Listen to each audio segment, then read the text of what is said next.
Hello भाई, कैसे हो आप सब। उम्मीद करती हूँ आप सब बहुत अच्छे होंगे। भाई मैं बहुत बीमार हूँ। मेरा सोच सोच के यूपी पुलिस की लिस्ट, यूपी पुलिस का फिजिकल सोच सोच के मेरी खोपड़ी फट गई। मेरा पीपीआई हो गया, मेरे को बुखार हो गया, 2 दिन तक खाट पर पड़ी हूँ। वीडियो भी नहीं कोई बना पा रही हूँ, ना कुछ कर पा रही हूँ, मैं घर में ही पड़ी हूँ।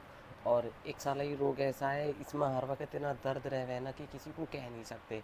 सही बताऊँ, मुझे नहीं पता आप सबके कितने नंबर है कितने नहीं, लेकिन मेरे नंबर इतने बेकार आए हैं, इतने बेकार आए हैं कि मुझे यकीन हो गया कि मुझे कुछ नहीं आता। और भाई मैं क्या बोल लूँ आप ही बताओ। मैंने अंकित भाटी का टेस्ट दिया, उसमें मेरे इतने अच्छे नंबर आए। मैं भी आपको दिखाऊंगी कि मेरे कितने नंबर आए।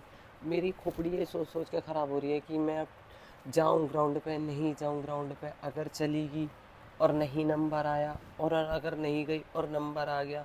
मतलब चारों तरफ से इतना डिप्रेशन है, इतना डिप्रेशन है कि यूपी पुलिस ने पागल कर दिए। मैं सोच सोच के क्या करूँ क्या नहीं।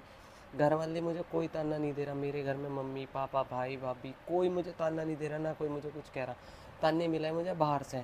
और देखे भी हैं, देख भी रहे होंगे तो उन्हें पता होगी मेरे को कितनी बार यूँ सुनने को मिल गई। अरे ये लौंडिया इतने दिन से कर रही है, इस पर कुछ हाथ ना है क्या। इस पर आज तक कोई पेपर पास ना हुआ, यो हर बे कभी 2 नंबर से कभी 3 नंबर से रह जावे।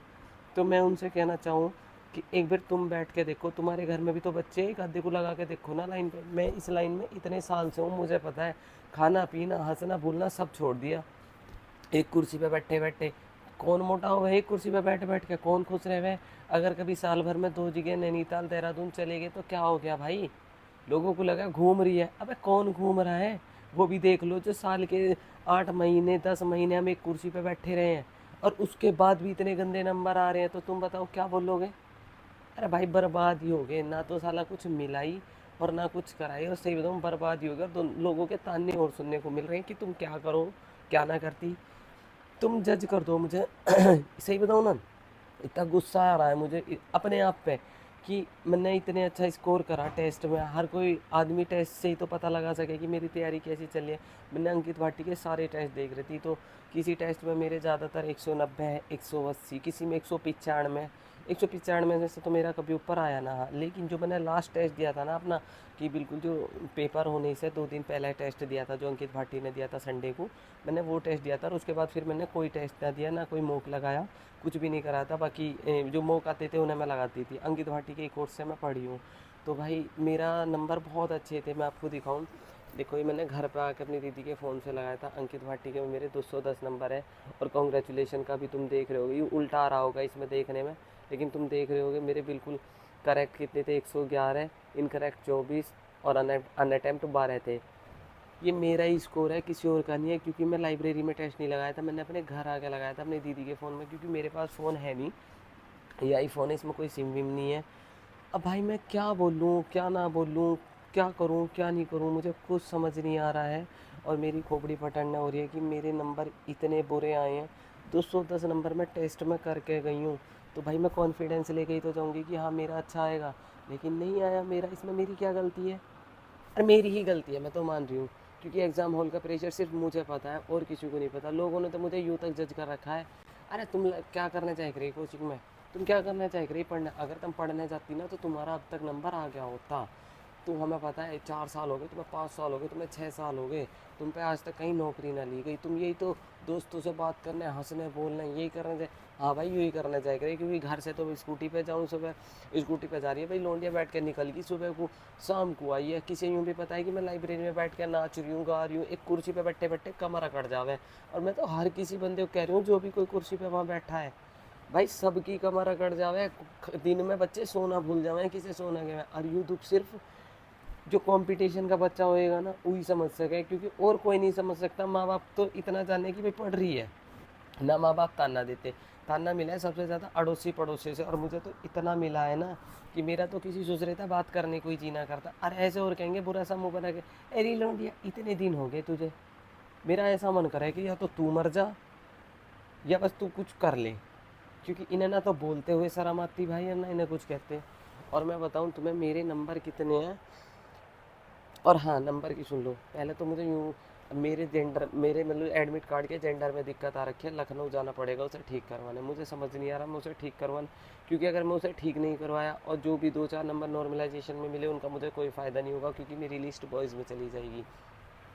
वो ठीक करवा लिया और पता चली वैसे ही नंबर ना आया, तो मेरे को अंदर से इतनी घुटन रहेगी कि तेरा नंबर भी नहीं आया और तूने इतने धक्के भी खाए। यार किसी का लखनऊ में कुछ हो तो प्लीज़ बता दो, मुझे अपना जेंडर ठीक करवाना है। मेरा फीमेल की जगह मेल आ रखा है। इस मेल की वजह से ही मेरा सेंटर लखनऊ गया था, वरना ज़्यादातर लड़कियों का आसपास में कोई बागपत, कोई बड़ौत, मतलब बागपत बड़ौत मेरठ तक ही लड़कियां रही थी पेपर देने। लेकिन मेरी जो पुरुष आ रहा था उस पर लिख के, उसकी वजह से ज़्यादातर लड़के सहारनपुर भेजे गए थे, तो मुझे भी सहारनपुर ही भेजा गया। अब मुझे समझ नहीं आ रहा मैं क्या करूं, क्योंकि मेरे नंबर ओनली 170 बन रहे हैं नेगेटिव काट कूट के, और 170 पे मेरे को कोई उम्मीद सी भी ना लग रही। लेकिन जो ये लिस्ट देख रही हूँ, ये कह रहे हैं सब कि तुम दौड़ लगाओ 170 वाले, तो चलो दौड़ भी लगा लूँ भाई। लेकिन दौड़ के साथ साथ मुझे ये भी तय कि मेरा जेंडर भी तो ठीक होना चाहिए, क्योंकि अगर जेंडर ठीक नहीं हुआ तो कोई फ़ायदा भी नहीं होगा दौड़ का। बाई चांस मान लो लिस्ट कह रहे हैं कि दूसरी लगेगी, तीसरी लगेगी, और मेरी 23 की सेकेंड शिफ्ट का था पेपर। कुछ लोग कह रहे हैं 23 की सेकंड शिफ्ट का आसान था, कुछ कह रहे हैं हार्ड था। एक तो मैंने एक में देखा कि 23 की पहली शिफ्ट का पेपर आसान था, सॉरी 23 की पहली शिफ्ट का पेपर हार्ड था और सेकंड का आसान था, और उन्हें तो फ़ायदा मिल गया। सेकंड वालों क्या फ़ायदा मिल गया भाई, हमने केवल इतना देखा था कि पेपर आया है, उसे मास्टर सॉल्यूशन करा रहे हैं, इतने हमने एंट्री कर दी। हमने क्या पेपर पढ़ लिया, हमें क्या पता लग गया भाई। तुम बताओ, मतलब सभी की बात है, लोग बाग कह रहे हैं कि सहूलियत मिल गई थी सेकंड वालों को, उन्हें पेपर का पता चल गया था। अच्छा जी, हमने 2 घंटे पे पेपर उधेड़ दिया था, हमें पता लग गई थी। मानसिक अभिरुचि नहीं आ रही, हमारा माइंड सेट हो गया था और हमने सारा पढ़ लिख दिया था। ऐसा हो गया था क्या कुछ? तुम्हारा भी किसी का रहा होगा सेकंड शिफ्ट का, 23 का, तुम भी बता दो भाई कितना आसान था पेपर। मुझे तो बिल्कुल आसान नहीं लगा, और मेरे में तो मैथ भी आसान नहीं लगा मुझे। जिसको जो लगा हो लगाओ। ग्राफ थे, 3 ग्राफ दिए थे, 3 ग्राफ का, हर ग्राफ का एक क्वेश्चन था। ग्राफ की लैंग्वेज ऐसी थी कि समझ में नहीं आ रही थी। बाकी मेरे तीनों ग्राफ ठीक हैं, गलत नहीं हुआ है एक भी क्वेश्चन। 50-50 पे लगाए थे मैंने, गलत एक भी नहीं हुआ है। लेकिन जल्दी से किसी को लैंग्वेज समझ में आ रही थी, कुछ समझ में नहीं आ रही थी जल्दी से कि पूछना क्या चाह रहा है। और लोग बाग कह रहे हैं पेपर आसान था, पेपर आसान था। मैं लिस्ट देख देख के मेरा बीपी इतना ऊपर नीचे हो गया सबकी सुन सुन के कि मैं इस कमरे में ही पड़ी हूँ, मैं बाहर नहीं निकल रही हूँ। क्या कहाँ जाऊँ भाई, मैंने लाइब्रेरी छोड़ दी, किताब मैंने उठा के सारी अपनी अलमारी में रख दी। अरे क्या तो हंसूँ क्या हंसाऊँ, अपनी इतनी ऐसी तैसी हो गई है सबकी सुनने को। 1 मिनट में सब चिल्लान पड़े हैं मेरे पे। अब मैं दौड़ लगाऊं ना लगाऊं, खोपड़ी इतनी ख़राब है मेरी कि किसी से कुछ कह भी नहीं सकते, कोई ना समझता। अब यूँ मान लो, इतना इतना सिर फट रहा है, इतने दिन हो गए इस लाइन में पढ़ते पढ़ते। अब तक अगर मैं कुछ और भी कर रही होती ना, अगर मैं जो इंस्टाग्राम की या फेसबुक की लाइन होती ना, तो शायद इसमें भी अपनी थोड़ी बहुत पहचान बना ली होती मैंने, अगर 5-6 साल से इसी लाइन में होती। बस ताने दे दे में लोंडिया क्या करें, तेरी पढ़ना ना था। फिर अब तो कुछ लोग अगर आस पड़ोस के भी देखेंगे तो इस पर भी इसका मजाक बनाएंगे। अरे भाई बनाओ यार, तुम्हारा काम है बहन, जो सबका काम है मजाक बनाना बस। सबको मजाक बनाना ही है भाई, इससे ज़्यादा कुछ ना आता, मैंने देख लिया लोगों को।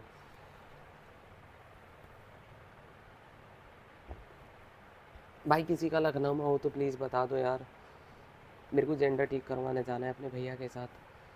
खोपड़ी फट रही है भाई, प्लीज़ बताओ यार, मैं दौड़ करूँ ना करूँ, मेरे तो कुछ समझ नहीं आ रहा, कुछ भी समझ नहीं आ रहा।